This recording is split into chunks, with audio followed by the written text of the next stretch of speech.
ಮನಸ್ಸಿಟ್ಟು ಕಿವಿ ಕೊಡಿ. ನಿಮ್ಮ ಮನಸ್ಸಿಗೆ ನಿಮ್ಮಾಪ್ತನ ಪಿಸುಮಾತು. ಮನವೇ ನೀ ಅನಂತ ಆಕಾಶ. ವಾತಾವರಣ ಅಂತಂದರೆ ಏನು ಅಂತ ನಿಮಗೆ ಗೊತ್ತಿದೆ ಅಂದ್ಕೊಳ್ತೀನಿ. ಶಾಲೆಯಲ್ಲಿ ಬರೀ ಮಾರ್ಕ್ಸ್ಗೋಸ್ಕರನೋ ಅಥವಾ ಕಲಿದೇ ಇದ್ದರೆ ಬಿಡಲ್ಲ ಅಂತನೋ ಅಥವಾ ಬೇರೆ ದಾರಿನೇ ಇಲ್ಲದೇನೋ ಕಲೀಲೇಬೇಕಲ್ಲ ಅಂತನೋ ಅಥವಾ ಕಲ್ತಿದ್ರೆ ಮರ್ತೋಗಿರ್ತೀವಿ ಬಿಡಿ, ಏನೋ ಒಂದು ರೀತಿಯಲ್ಲಿ ಕಲ್ತಿರ್ತೀವಿ. ಈಗ ಯಾವುದಕ್ಕೂ ಒಂದು ರಿವಿಷನ್ ಮಾಡಿಬಿಡ್ತೀನಿ. ಏನದು ಅಂತಂದರೆ, ವಾತಾವರಣ ಅಂದರೆ ಅವ ಪದಗಳನ್ನ ಬಿಡಿಸಿದ್ರೆ ಗೊತ್ತಾಗತ್ತೆ. ವಾತ ಆವರಣ, ವಾತಾವರಣ. ವಾತ ಅಂದರೆ ಅನಿಲ ಅಥವಾ ಗಾಳಿ, ಅದರ ಆವರಣ ಅಥವಾ ಹೊದಿಕೆ ಅಷ್ಟೇ. ನಮ್ಮ ಭೂಮಿಯನ್ನು ಈ ಅನಿಲದ ಹೊದಿಕೆ ಸುತ್ತುವರೆದಿದೆ, ಅದೇ ವಾತಾವರಣ. ಈ ಭೂಮಿಗೆ ಈ ವಾತಾವರಣ ಬಹಳ ಮುಖ್ಯವಾಗಿರುವಂಥದ್ದು. ಅದು ಭೂಮಿಯನ್ನು ಮತ್ತು ಭೂಮಿಯಲ್ಲಿರುವ ಎಲ್ಲ ಜೀವಿಗಳನ್ನು ಅನೇಕಾನೇಕ ಕೆಡಕುಗಳಿಂದ ರಕ್ಷಿಸಿಕೊಂಡು ಬಂದಿದೆ. ಅಷ್ಟೇ ಅಲ್ಲದೆ ನಮಗೆ ಉಸಿರಾಡಲು ಅಗತ್ಯ ಇರುವಂತಹ ಅನಿಲಾಂಶಗಳನ್ನು ಎಲ್ಲನೂ ಹೊಂದಿದೆ. ಜೊತೆಗೆ ಸೂರ್ಯನಿಂದ ಈ ಕೆಲವು ಹಾನಿಕಾರಕ ವಿಕಿರಣಗಳನ್ನು ಅದನ್ನು ತಡೆಯೋದ್ರಲ್ಲಿ ಇದ್ರ ಕೆಲಸ ಇದೆ. ಭೂಮಿ ಮೇಲಿನ ಉಷ್ಣತೆಯನ್ನು ಸಮದೂಗಿಸೋದ್ರಲ್ಲಿ ವಾತಾವರಣ ಅಂತ ಅನ್ನೋದು ಬಹಳ ಪ್ರಮುಖವಾದ ಪಾತ್ರವನ್ನು ವಹಿಸ್ತದೆ. ಎನ್ವೈರ್ನ್ಮೆಂಟ್ ಬಹಳ ಆಟ್ಮಾಸ್ಫಿಯರ್ ಬಹಳ ಮುಖ್ಯವಾಗಿರೋದು. ವಾತಾವರಣ ಅಂದರೆ ಆಟ್ಮಾಸ್ಫಿಯರ್. ಬಹಳ ಮುಖ್ಯವಾಗಿ ಅಂತರಿಕ್ಷದಲ್ಲಿ ಉಲ್ಕೆಗಳು ಸಿಡಿದುಬಿಟ್ಟು ಅವಾಗವಾಗ ಚೆದರ್ತಾ ಇರ್ತವೆ. ಅವುಗಳು ಹಾಗೇ ಸಿಡಿದು ಅದು ಎಷ್ಟೋ ಸಲ ಭೂಮಿ ಕಡೆಗೆ ಅಪ್ಪಳಿಸಕ್ಕೇನೆ ಆ ದಿಕ್ಕಿನಲ್ಲೇ ಬರ್ತಾ ಇರತ್ತೆ. ಆದರೆ ಅದು ಅಪ್ಪಳಿಸ್ಬಿಟ್ರೆ ಬೇಕಾದಷ್ಟು ಅನಾಹುತಗಳು ಆಗ್ತವೆ. ಈ ಹಿಂದೆನೂ ಆಗೋಗಿದೆ. ಆದರೆ ಸಾಮಾನ್ಯವಾಗಿ ಇಂತಹ ಬೆಂಕಿಯ ಚೆಂಡುಗಳು ಅಥವಾ ಉಲ್ಕೆಗಳು ಅಥವಾ ಡೆಬ್ರಿ ಅಂತ ಹೇಳ್ತೀವಿ, ಇದು ವಾತಾವರಣವನ್ನು ಪ್ರವೇಶಿಸಿದ ಕೂಡಲೇ ಈ ಗಾಳಿ ಸಂಪರ್ಕದಿಂದ ಏನಾಗುತ್ತೆ, ಹೊತ್ಕೊಂಡು ಉರಿತಾ ಈ ಭೂಮಿನ ತಲುಪೋದೇ ಇಲ್ಲ. ಅದು ಕೆಳಗಡೆ ಬರ್ತಾನೆ ಉರಿದು ಬೂದಿಯಾಗಿ ಅದು ಹಾಗೇನೆ ಹೊರಟೋಗುತ್ತೆ. ನನ್ನ ದೇಹದ ಬೂದಿ ಗಾಳಿಯಲ್ಲಿ ತೂರಿ ಬಿಡಿ ಅಂತ ದಿನಕರ್ ದೇಸಾಯಿ ಅವರು ಹೇಳ್ದಂಗೆ ಇದರ ದೇಹದ ಬೂದಿಯು ಗಾಳಿಯಲ್ಲಿ ತೂರಿಕೊಂಡು ಈ ಬೃಹತ್ ಗಾತ್ರದ ಶಿಲೆಗಳು ಭೂಮಿಗೆ ಅಪ್ಪಳಿಸಿ ಹಾನಿ ಉಂಟು ಮಾಡದೇ ಇರುವ ಹಾಗೆ ಚದುರು ಹೋಗ್ತವೆ. ಅದೇ ಕೆಲವು ಸಲ ರಾತ್ರಿ ಹೊತ್ತು ನಾವು ನೋಡ್ತಾ ಇರ್ತೀವಲ್ಲ, ಒಂಥರ ನೋಡ್ತಾ ಇದ್ದಾಗ ಇದ್ದಕ್ಕಿದ್ದಂಗೆ ನಕ್ಷತ್ರ ಬೀಳೋಂಗೆ ಕಾಣಿಸುತ್ತಲ್ಲ, ಅವೇ ಅವು. ಈ ಸಿಟಿ ಲೈಟ್ಸ್ ಇಲ್ಲದೇ ಇರುವಂಥ ಬೆಟ್ಟದ ಮೇಲೇನೋ ಅಥವಾ ಬಯಲು ಪ್ರದೇಶದಲ್ಲೋ ನಿಂತ್ಕೊಂಡು ನೋಡ್ತಾ ಇದ್ರೆ ಅದೆಷ್ಟೊಂದು ಉಲ್ಕೆಗಳು ಬೀಳೋದನ್ನು ನೋಡ್ತೀವಿ. ಅವುಗಳು ಬೃಹತ್ ಗಾತ್ರವಾಗಿದ್ದ ಶಿಲೆಗಳಾಗಿದ್ರೂ ಕೂಡ ಅವು ಭೂಮಿಗೆ ಅಪ್ಪಳಿಸೋದಿಲ್ಲ, ಬೂದಿಯಾಗಿ ಹರಡಿಕೊಂಡು ಹೊರಟೋಗ್ತದೆ, ಭೂಮಿನ ತಲುಪೋದೇ ಇಲ್ಲ. ಅದೇ ಚಂದ್ರನ ನೋಡಿ, ಅದರ ಮೈ ತುಂಬ ಕುಳಿಗಳಿದೆ, ದೊಡ್ಡ ದೊಡ್ಡ ಭಯಾನಕವಾಗಿರುವಂಥ ಪ್ರಪಾತಗಳಿದೆ. ಈ ಹಳ್ಳಗಳೆಲ್ಲ ಉಂಟಾಗಿರೋದಕ್ಕೆ ಕಾರಣ ಕೂಡ ಇದೇ ಉಲ್ಕೆಗಳು. ಚಂದ್ರನ ಮೇಲೆ ವಾತಾವರಣ ಇಲ್ಲ. ಅಂದರೆ ಈ ಉಲ್ಕೆಗಳನ್ನು ತಡೆದು ಸುಟ್ಟು ಬೂದಿ ಮಾಡಿ ಹರಡೋದಕ್ಕೆ ಒಂದು ಭದ್ರವಾದ ಕವಚ ಇಲ್ಲ. ಅವುಗಳು ಬಿದ್ದು ಅಪ್ಪಳಿಸಿ ದೊಡ್ಡದಾದಂತಹ ಹಳ್ಳಗಳು ಉಂಟಾಗ್ಬಿಟ್ಟಿವೆ. ಸರಿ, ಈಗ ವಿಷಯಕ್ಕೆ ಬರೋಣ. ನೋಡಿ, ಮನಸ್ಸಿಗೂ ಕೂಡ ಇಂತಹದ್ದೊಂದು ವಾತಾವರಣ ಬೇಕು. ಮನಸ್ಸಿನ ಮೇಲೂ ಉಲ್ಕೆಗಳಂತೆ ಅನೇಕಾನೇಕ ಹಾನಿಕಾರಕ ವಿಚ್ಛಿದ್ರಕಾರಕ ಪಾತಗಳು ಅಂದರೆ ಬೀಳುವಂಥದ್ದು ಆಗ್ತಾ ಇರ್ತದೆ.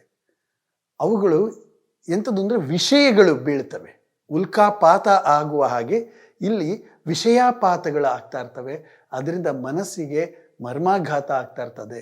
ಹಾಗಾಗಿ ಮನಸ್ಸಿಗೂ ಒಂದು ವಾತಾವರಣವನ್ನು ನಿರ್ಮಿಸಬೇಕು ಅಥವಾ ನಿರ್ಮಿಸಿಕೊಳ್ಳಬೇಕು. ಅದನ್ನೇ ನಾವು ಮನೋಹಿತಾವರಣ ಅಂತ ಕರೆಯೋದು. ಅಂದರೆ ಸೈಕಾಲಜಿಕಲ್ ಆಟ್ಮಾಸ್ಫಿಯರ್ ಅಂತ. ಸೈಕಾಲಜಿಕಲ್ ಆಟ್ಮಾಸ್ಫಿಯರ್ ಯಾಕೆ ಅಂತಂದರೆ, ಮನಸ್ಸಿನ ಆರೋಗ್ಯವನ್ನು ಕಾಪಾಡುವಂತಹ ಹಿತವಾದ ವಾತಾವರಣವನ್ನು ರೂಪಿಸಬೇಕಾಗಿರೋದು ಅಗತ್ಯ ಆಗಿದೆ. ಸರಿ, ಹಿತ ಅಂತಂದರೆ ಏನು? ಇದು ಪ್ರಶ್ನೆ. ಮನಸ್ಸು ನಾನಾ ಬಗೆಯ ಅರಿಮೆಗಳನ್ನು ಅಂದರೆ ಕಾಂಪ್ಲೆಕ್ಸ್ಗಳನ್ನು ಹೊಂದಿರುವ ಸಾಧ್ಯತೆಗಳಿರುತ್ತೆ. ಖಿನ್ನತೆ ಅಂದರೆ ಡಿಪ್ರೆಷನ್, ಆತಂಕ ಅಂದರೆ ಆಂಗ್ಸೈಟಿ, ನಡೆಗೇಡಿತನ ಅಂತ ಅಂದರೆ ಕಂಡಕ್ಟ್ ಡಿಸಾರ್ಡರ್, ಜಿದ್ದುಗೇಡಿತನ ಅಂತ ಅಂದರೆ ಅಪೋಸಿಷನಲ್ ಡಿಫೈನ್ಡ್ ಡಿಸಾರ್ಡರ್, ಅರಿವುಗೇಡಿತನ ಅಂದರೆ ಪ್ಯಾರಾನಾಯ್ಡ್ ಪರ್ಸನಾಲಿಟಿ ಡಿಸಾರ್ಡರ್ ಅಂತ, ಅಥವಾ ಪೂರ್ವಾಘಾತ ಬಾಧೆಗಳು ಅಂತ ಹೇಳ್ತೀವಿ ಅಂದರೆ ಪೋಸ್ಟ್ ಟ್ರಾಮ್ಯಾಟಿಕ್ ಡಿಸಾರ್ಡರ್, ಒಂಥರ ದಿಢೀರಂತ ವರ್ತಿಸ್ಬಿಡೋದು, ಹಠಾತ್ ಪ್ರವೃತ್ತಿ ಅಂದರೆ ಇಂಪಲ್ಸಿವ್ ಡಿಸಾರ್ಡರ್, ಅಥವಾ ಒಬ್ಸೆಸಿವ್ ಕಂಪಲ್ಸಿವ್ ಡಿಸಾರ್ಡರ್ OCD ಅಂತ ಹೇಳ್ತೀವಿ, ಗೀಳು ರೋಗ, ಅಥವಾ ನಾರ್ಸಿಸಮ್ ಆತ್ಮರತಿ, ಸ್ಯಾಡಿಸಮ್ ಹಿಂಸಾರತಿ, ಹೀಗೆ 10 ಹಲವು ಸಮಸ್ಯೆಗಳು ಮನಸ್ಸನ್ನು ಆವರಿಸ್ತಿದೆ. ಇವೆಲ್ಲ ಏನು ಅಂತ ನಮ್ಮ ಇದೇ ಸರಣಿಯಲ್ಲಿ, ಇದೇ ಕಾಫಿ ವಿತ್ ಯೋಗೇಶ್ ಮಾಸ್ಟರ್ ಇದೇ ಸರಣಿಯಲ್ಲಿ ಬೇಕಾದಷ್ಟು ಬೇರೆ ಬೇರೆ ಸಂಚಿಕೆಗಳಲ್ಲಿ ವಿವರಿಸಿದ್ದೀನಿ, ಗಮನಿಸಿ. ಇಂತಹ ಸಮಸ್ಯೆಗಳು ವ್ಯಕ್ತಿಯನ್ನು ಮತ್ತು ಅವನ ಜೊತೆಯಲ್ಲಿರುವವರನ್ನು ಜೀವನ ಪರ್ಯಂತ ಕಾಡುತ್ತಿರುತ್ತದೆ. ಮಾನಸಿಕ ಸಮಸ್ಯೆಗಳೇ ಹಾಗೆ. ಅದು ಸಮಸ್ಯೆ ಇರುವವರನ್ನು ಮಾತ್ರ ಕಾಡುವುದಲ್ಲ, ತನ್ನ ಜೊತೆಯಲ್ಲಿರುವವರನ್ನೆಲ್ಲ ಕಾಡ್ತದೆ. ಅವರ ಆಪ್ತ ಸಂಬಂಧಗಳನ್ನು, ಕುಟುಂಬವನ್ನು, ಸ್ನೇಹಿತರನ್ನು, ಜೊತೆಗೆ ಉದ್ಯೋಗ ಮಾಡ್ತಿರೋರನ್ನ, ರಸ್ತೆಯಲ್ಲಿ ಹೋಗಿ ಬರ್ಬೇಕಾದ್ರೆ ಎದುರಾಗ್ತಾರಲ್ಲ ಅವ್ರನ್ನೂ ಕೂಡ ಕಾಡ್ತದೆ. ಒಂದು ಬಸ್ಸಲ್ಲಿ ನಾವು ಹೋಗ್ತಾ ಇರ್ತೀವಿ, ನಮ್ಮ ಸಹ ಪ್ರಯಾಣಿಕರು ಅವರು ನಮಗೆ ಇರಿಟೇಟ್ ಮಾಡ್ತಾರೆ, ಕೋಪ ತರಿಸ್ತಾರೆ, ಬೇಜಾರು ಮಾಡ್ತಾರೆ ಅವರ ವರ್ತನೆಗಳಿಂದಾಗಿ. ಸಾಮಾಜಿಕ ಕ್ಷೇತ್ರ ಆಗಲಿ, ರಾಜಕೀಯ ಕ್ಷೇತ್ರ ಆಗಲಿ, ನಾಗರಿಕ ಸೇವೆ ಆಗಲಿ, ಎಲ್ಲಿದ್ದರೂ ಅಲ್ಲಿ ಮಾನಸಿಕ ಸಮಸ್ಯೆಗಳು ಅವ್ರನ್ನಷ್ಟೇ ಅಲ್ಲದೆ ಎಲ್ಲರನ್ನೂ ಬಾಧಿಸ್ತಾ ಇರ್ತದೆ.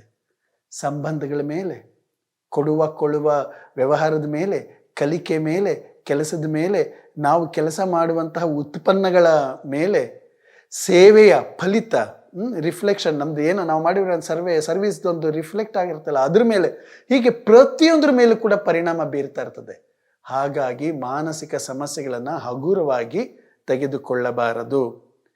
ಸರಿ, ಇವಾಗ ಹಿತ ಅನ್ನುವ ಪದದ ಕಡೆಗೆ ಹೊರಳುತ್ತೇನೆ. ರಾವಣನ ಆಸ್ಥಾನದಲ್ಲಿ ಹನುಮಂತನ ಬಾಲತರ ಬೆಳಕೊಂಡೇ ಹೋಗುವಂಥ ಈ ಮಾನಸಿಕ ಸಮಸ್ಯೆಗಳ ಪ್ರವಾಹದಿಂದ ರ್ಯಾಂಡಮ್ ಆಗಿ ಅಲ್ಲಿ ಇಲ್ಲಿ ಒಂದಿಷ್ಟು ಹೆಕ್ಕಿ ಮೇಲೆ ಒಂದು ಮುಂಚೆ ಒಂದು ಪುಟ್ಟ ಪಟ್ಟಿ ಮಾಡಿದ್ನಲ್ಲ, ಪುಟ್ಟ ಪಟ್ಟಿ ಹೇಳಿದ್ನಲ್ಲ, ಇಂಥವೆಲ್ಲ ಬರಬಾರದು ಅಥವಾ ಬರದೇ ಇರುವಂತಹ ಒಂದು ಪರಿಸರವನ್ನ ಅಥವಾ ವಾತಾವರಣವನ್ನ ರೂಪಿಸುವುದೇ ನಮ್ಮ ಕೆಲಸವಾಗಿರುತ್ತದೆ. ಅದೇ ಮನೋಹಿತಾವರಣ ಅಥವಾ ಸೈಕಾಲಜಿಕಲ್ ಆಟ್ಮಾಸ್ಫಿಯರ್. ನಮ್ಗೆ ಗೊತ್ತಿಲ್ಲ, ಒಂದು ವೇಳೆ ವಂಶ ಪಾರಂಪರ್ಯವಾಗಿಯೋ ಅಥವಾ ಮೆದುಳಿನ ರಾಸಾಯನಿಕ ಕ್ರಿಯೆಗಳ ವ್ಯತ್ಯಾಸದಿಂದಲೋ, ನರಗಳ ಸಮಸ್ಯೆಯಿಂದಲೋ, ಏನೋ ಒಂದು ಕಾರಣದಿಂದ ನಮ್ಮಲ್ಲಿ ಸಮಸ್ಯೆ ಇದಾವೆ ಅಂತ ಇಟ್ಕೊಳ್ಳಿ. ಅವುಗಳನ್ನು ಸರಿಯಾಗಿ ಕಂಟ್ರೋಲ್ ಮಾಡಿಕೊಂಡು ಅವುಗಳು ನೆಗೆಟಿವ್ ಆಗಿ ಪರಿಣಾಮಗಳನ್ನ ಬೀರದೇ ಇರುವ ಹಾಗೆ, ಅಂದರೆ ವ್ಯಕ್ತಿ ಮೇಲೆ, ಕುಟುಂಬದ ಮೇಲೆ, ಸಮಾಜದ ಮೇಲೇನೋ ಆಗದೇ ಇರುವಂತೆ ನೋಡ್ಕೊಳ್ಳೋದನ್ನ ನಾವು ಹಿತ ಅಂತ ಕರಿಬೋದು. ಮೂಗಿರೋವನಿಗೆ ನೆಗಡಿ ತಪ್ಪದೇ ಇರೋಂಗೆ ಮನಸ್ಸು ಅಂತ ಇರೋವನಿಗೆ ಒಂದಲ್ಲ ಒಂದು ಮಾನಸಿಕ ಸಮಸ್ಯೆ ಇದ್ದೇ ಇರುತ್ತೆ, ತಪ್ಪಲ್ಲ. ಏನೋ ಒಂದಿರುತ್ತದೆ, ಎಂಥದೋ ಒಂದಿರ್ತದೆ, ಸಣ್ಣದೋ ದೊಡ್ಡದೋ, ಅಲ್ಪಕಾಲದ್ದೋ ದೀರ್ಘಕಾಲದ್ದೋ, ಒಟ್ಟಿನಲ್ಲಿ ಮಾನಸಿಕ ಸಮಸ್ಯೆಗಳಿಂದ ಯಾರೂ ತಪ್ಪಿಸಿಕೊಳ್ಳಲು ಸಾಧ್ಯ ಇಲ್ಲ. ಮನೇಲಾಗಲಿ, ಸ್ಕೂಲ್ನಲ್ಲಾಗಲಿ, ಅಥವಾ ಕಲಿಯೋ ಕಡೆ ಆಗಲಿ, ಕೆಲಸ ಮಾಡೋ ಕಡೆಯಲ್ಲಾಗಲಿ, ನಾವು ಎಲ್ಲೇ ಆಗಲಿ ನಾವು ಮನೋಹಿತಾವರಣ ಅಂತಂದರೆ ಸೈಕಾಲಜಿಕಲ್ ಆಟ್ಮಾಸ್ಫಿಯರ್ನ ನಾವು ಕಲ್ಪಿಸ್ಬೇಕು, ರೂಪಿಸ್ಬೇಕು. ಆವಾಗ ಮನೇಲಾದರೆ ಮಗು, ಎಲ್ಲರೂ ಸರಿನೇ, ಮಕ್ಕಳಿಗಾಗಲಿ ಅಥವಾ ವಯಸ್ಕರಲ್ಲಾಗಲಿ ಮಾನಸಿಕ ಸಮಸ್ಯೆಗಳನ್ನು ಹುಟ್ಟು ಹಾಕಬಾರದು. ಈ ಸೈಕಾಲಜಿಕಲ್ ಆಟ್ಮಾಸ್ಫಿಯರ್ ಅಥವಾ ಮನೋಹಿತಾವರಣವನ್ನು ರೂಪಿಸೋದು ಹೇಗೆ, ಅದು ವಿಷಯ. ಸೈಕಾಲಜಿಕಲ್ ಆಟ್ಮಾಸ್ಫಿಯರ್ ಹೆಂಗೆ ರೂಪಿಸ್ಬೇಕು ಅಂತಂದರೆ ಅವರ ಮನಸ್ಸಿನ ಮೇಲೆ ಯಾವ ರೀತಿಯ ನಕಾರಾತ್ಮಕವಾದಂತಹ ಪರಿಣಾಮ ಬೀಳದಿರೋ ಹಾಗೆ. ಸರಿ, ಇದನ್ನು ಹೆಂಗೆ ರೂಪಿಸೋದು ಅಂತಂದರೆ, ನಾವು ಯಾರದೇ ಒಬ್ಬರ ಜೊತೆ ಹೇಗೆ ನಡ್ಕೊಳ್ತೀವಿ, ಹೇಗೆ ಮಾತಾಡ್ತೀವಿ, ಹೇಗೆ ಪ್ರತಿಕ್ರಿಯಿಸ್ತೀವಿ, ಹೇಗೆ ಅವ್ರನ್ನ ಟ್ರೀಟ್ ಮಾಡ್ತೀವಿ, ಉಪಚರಿಸ್ತೇವೆ, ಹೇಗೆ ಅವರು ಇರೋದನ್ನು ನಾವು ಕನ್ಸಿಡರ್ ಮಾಡ್ತೇವೆ, ಅವ್ರನ್ನ ಹೆಂಗೆ ಪರಿಗಣಿಸ್ತೇವೆ, ಅವ್ರನ್ನ ನಡೆಸ್ಕೊಳ್ಳೋ ರೀತಿ ಹೇಗಿರುತ್ತೆ, ಅವರ ಬಗ್ಗೆ ನಾವು ಎಂತೆಂತಹ ಅಭಿಪ್ರಾಯಗಳನ್ನ ವ್ಯಕ್ತಪಡಿಸ್ತಾ ಇರ್ತೀವಿ, ಅವರ ಕುರಿತಾಗಿ ಎಂತೆಂತಹ ಪದಗಳನ್ನು ಉಪಯೋಗಿಸಿ ಮಾತಾಡ್ತೀವಿ ಎಂಬುದರ ಮೇಲೆ ಅವರವರ ಮನಸ್ಥಿತಿಗಳು ರೂಪುಗೊಳ್ಳುತ್ತಾ ಹೋಗ್ತವೆ. ಈಗ ನಾನು ಹೇಗೆ ಮಾತಾಡ್ತೀನಿ, ಹೇಗೆ ನಡ್ಕೊಳ್ತೀನಿ ಅನ್ನೋದ್ರ ಮೇಲೆ ನನ್ನ ಮನಸ್ಥಿತಿ ರೂಪುಗೊಳ್ಳುತ್ತೆ. ಈ ರೀತಿ ಒಂದು ಸಲ ಮನಸ್ಥಿತಿನ ರೂಪುಗೊಳಿಸಿಕೊಂಡ್ರೆ ನಮ್ಮಲ್ಲಿ ಒಂದು ಆಲೋಚನಾ ಕ್ರಮ ಬೆಳೆಯುತ್ತೆ.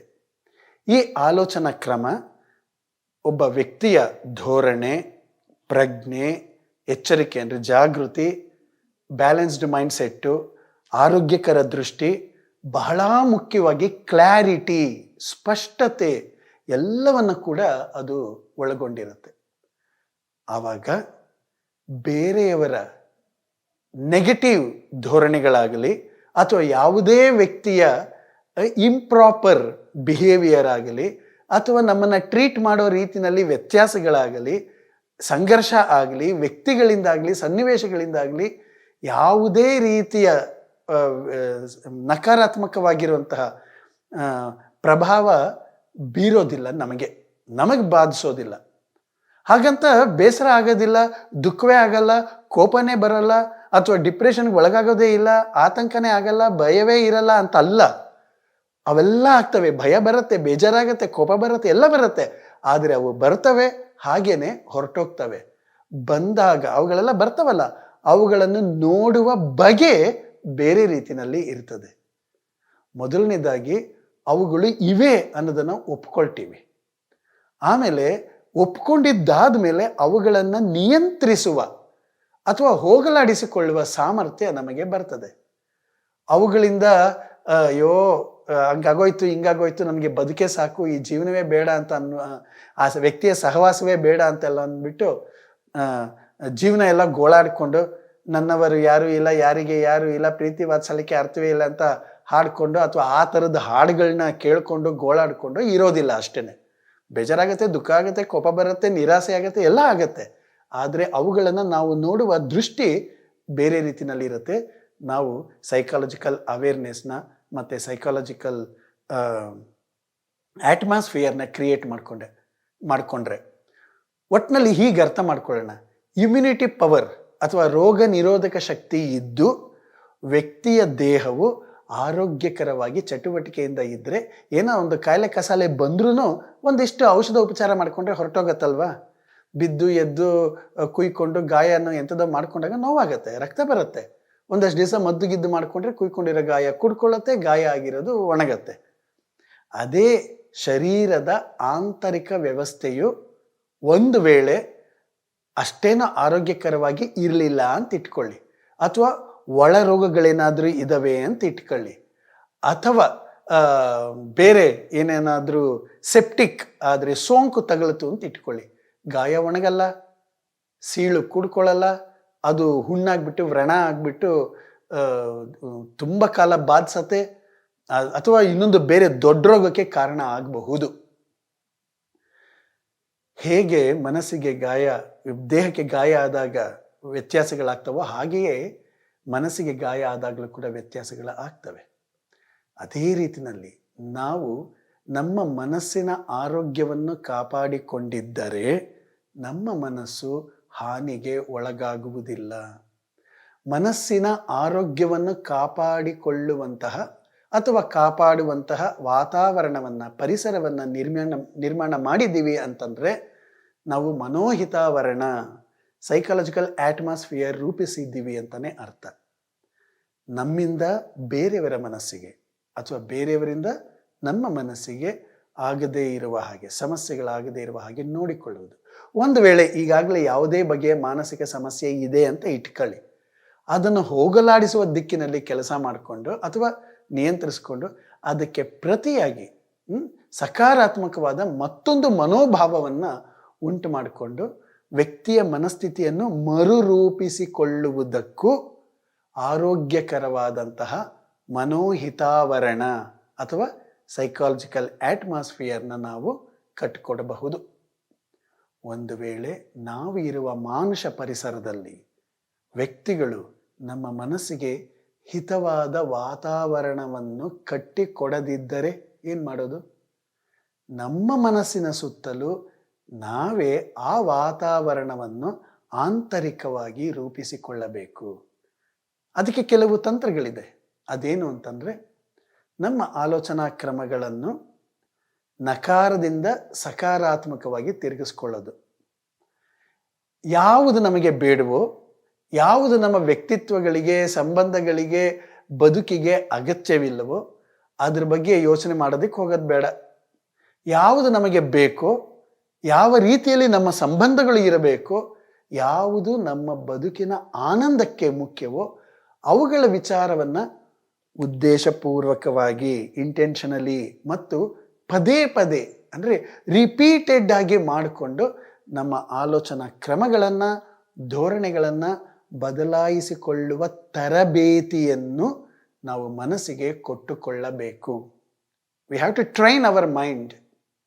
ಅದೇ ನಾವು ನಮ್ಮ ಮನಸ್ಸಿನ ಸಂರಕ್ಷಣೆಗೆ ಕಟ್ಕೊಳ್ಳೋದಕ್ಕಾಗುವಂತಹ ಮನೋಹಿತಾವರಣದ ಭದ್ರತೆ. ಆ ಮೂಲಕ ಸೈಕಾಲಜಿಕಲ್ ಅಟ್ಮಾಸ್ಫಿಯರ್ ಅಥವಾ ಮನೋವಾತಾವರಣವನ್ನು ನಾವು ರೂಪಿಸಿಕೊಳ್ಳೋಣ. ಆಗ ಯಾವುದೇ ವಿಷಯದ ಉಲ್ಕೆಗಳು ನಮ್ಮ ಮನಸ್ಸಿನ ವಾತಾವರಣದಲ್ಲಿ ಪ್ರವೇಶಿಸ್ತಿದ್ದಂತೆಯೇ ಅದೇನಾಗುತ್ತೆ, ಉರಿದು ಬೂದಿ ಆಗ್ತದೆ. ನಮ್ಮ ಒಳ ಮನಸ್ಸನ್ನು ತಲುಪುವ ಮುನ್ನವೇ ಕರಗಿ ಹೋಗಿರುತ್ತದೆ. ದುಃಖ, ಅವಮಾನ, ನಿರಾಸೆ, ಭಯ, ಹತಾಶೆ, ದ್ರೋಹ, ಯಾರು ದ್ರೋಹ ಮಾಡಿದ್ರೆ, ಮೋಸ ಮಾಡಿದ್ರೆ, ಇವೆಲ್ಲದರಿಂದ ನಮ್ಮ ಮನಸ್ಸು ಏಟುಗಳಿಗೆ ಸಿಕ್ಕಿ ಜರ್ಜರಿತ ಆಗೋಲ್ಲ. ನಮ್ಮನ್ನು ಅನುಮಾನಿಸುವವರಿಗೆ ನಮ್ಮ ಬಗ್ಗೆ ಸಮಾಧಾನವಾಗಿ ಸ್ಪಷ್ಟತೆಯನ್ನು ಕೊಡೋಕ್ಕಾಗತ್ತೆ. ನಮ್ಮ ಬಗ್ಗೆ ಕೋಪದಿಂದ ಕುದಿಯೋವರಿಗೆ ಶಾಂತಿಯಿಂದ ಅವರ ಸಮಸ್ಯೆಯ ಮೂಲವನ್ನು ಗಮನಿಸಿ ಅವರನ್ನು ತಣ್ಣಗಾಗಿಸಬಹುದು. ಯಾರೊಬ್ಬರ ತೀವ್ರವಾದ ಕ್ರಿಯೆಗಳಿಗೆ ತಕ್ಕ ಪ್ರತಿಕ್ರಿಯೆಯನ್ನು ಅಂದರೆ ರಿಯಾಕ್ಟ್ ಮಾಡೋದು ತೀಕ್ಷ್ಣವಾಗಿ ಕೊಡದೆ ನಮ್ಮ ಅರಿವಿನ ಆಧಾರದಲ್ಲಿ ಅನುಕಂಪದ ನೆಲೆಯಲ್ಲಿ ಅವರಿಗೆ ಸ್ಪಂದಿಸಬಹುದು, ರೆಸ್ಪಾಂಡ್ ಮಾಡಬಹುದು. ಇದರಿಂದ ನಿಮ್ಮ ಮೇಲೆ ಉರಿದಾಳಿ ಮಾಡೋಕ್ಕೆ ಬಂದಿರೋರು ಇರ್ತಾರಲ್ಲ, ಅವರು ನಿಮಗೇ ಶರಣಾಗಿ ನಿಮಗೊಂದು ಸಂತ ಪದವಿ ಕೊಟ್ಟು ಆರಾಧಿಸ್ಕೊಂಡು ಇನ್ನು ಮುಂದೆ ನೀವು ಹೇಳಿದಂತೆ ಕೇಳ್ತೇನೆ ಪೂಜ್ಯರೇ ಅಂತ ಅಂದುಬಿಡ್ತಾರೆ ಅಂತ ಅಂದುಕೊಳ್ಬೇಡಿ. ಹಂಗೇನಾರು ಅನ್ನೋದಿಲ್ಲ ಅವರು. ಆದರೆ ಉರಿಯುವ ಬೆಂಕಿಗೆ ನೀವು ತುಪ್ಪ ಸುರಿಯಲ್ಲ. ಘರ್ಷಣೆಯ ತೀವ್ರತೆಯು ಹೆಚ್ಚಾಗಿ ಹೆಚ್ಚು ಜ್ವಾಲೆ ಆಗದೆ ಇರೋಂಗೆ, ಸುಡದೇ ಇರೋಂಗೆ ನೋಡ್ಕೊಳ್ಳುವಂತಹ ಜವಾಬ್ದಾರಿಯನ್ನು ನೀವು ನಿಭಾಯಿಸಿದ್ದೀರಿ ಅಂತಲೇ ಅರ್ಥ. ಏಟಿಗೆ ಎದುರೇಟು ಕೊಡದೇ ಇದ್ದರೆ ಅವಾಗ ಘರ್ಷಣೆ ತೀವ್ರತೆ ಖಂಡಿತ ಕಡಿಮೆ ಆಗುತ್ತೆ.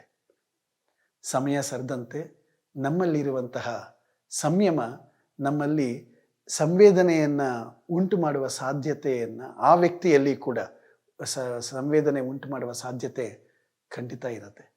ಅತಿ ಮುಖ್ಯವಾಗಿ ನಮ್ಮೊಳಗಿನ ಆನಂದವನ್ನು, ಶಾಂತಿಯನ್ನು, ನೆಮ್ಮದಿಯನ್ನು ನಾವು ನಾಶ ಮಾಡಿಕೊಳ್ಳೋದಿಲ್ಲ ಅಷ್ಟೇ.